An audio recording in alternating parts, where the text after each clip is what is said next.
Good morning, everybody. We have good news today because the World Health Organization Pandemic Treaty, as it's called, has been blocked and defeated and voted down at the Congress of the World Health Organization last week. Now, we've got to be clear on what this is.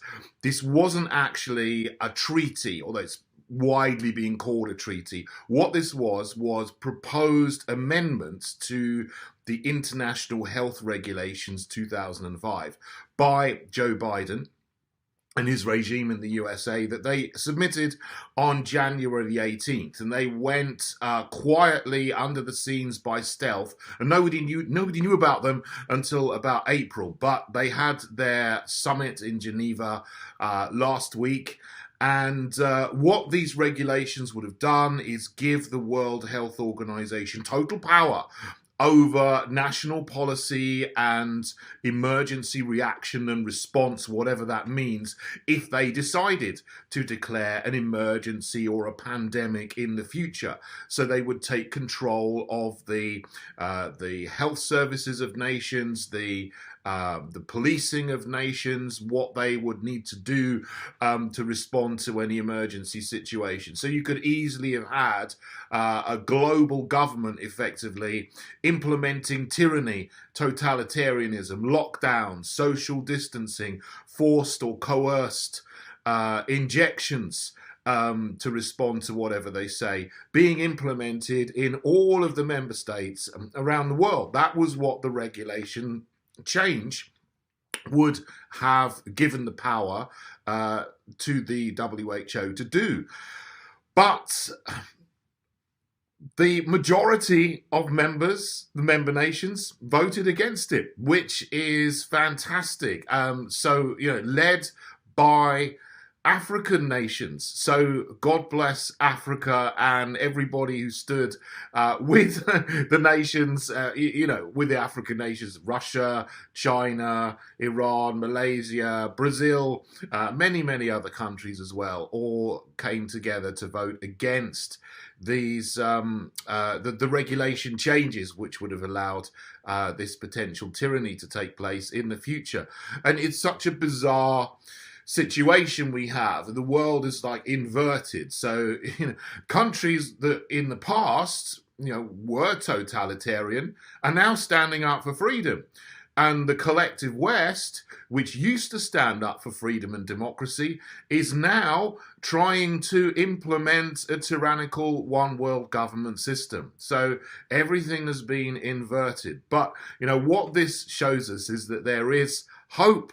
The people that want to bring in this new world order, this great reset, etc., are not all powerful and they are not all knowing. And their plans were voted down in Geneva there last week. Now, of course, this is not the end of it.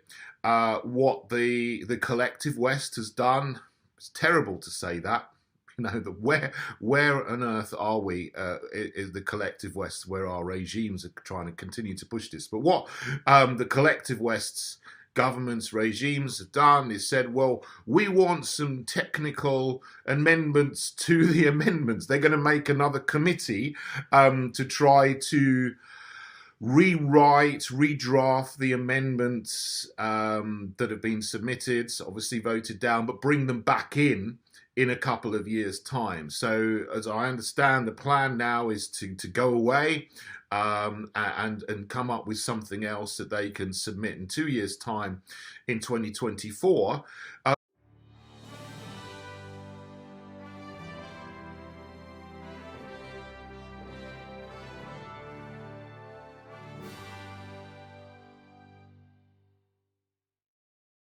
Which is also the end of a separate timetable that was mooted before these regulations were put in place for an actual treaty. So before Biden submitted these proposed amendments to the regulations this January, most of last year in 2021, people were talking about having an actual treaty, but that idea seemed to have been parked. And what was brought out instead were changes to the regulations. Well, now that's had to be parked.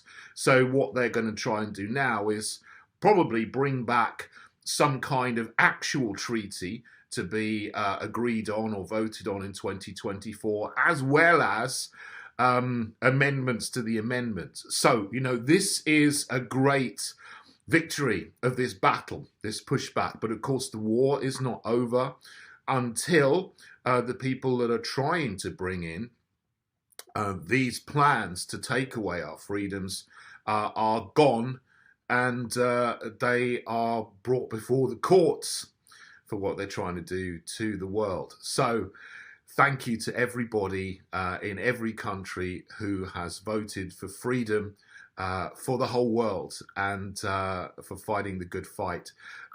Thank you to everybody who's raised their voice in the face of people smearing you as a conspiracy theorist and all these other kinds of smears that they use to actually create and generate huge awareness of this, not just in the collective West, but around the world, so that these things were voted down. So great day, great news that this has happened, but we have to be vigilant and keep on the battle. So God bless you all. Have a great day. We need a great reset. Now is the historical moment, the time.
Do what you're told.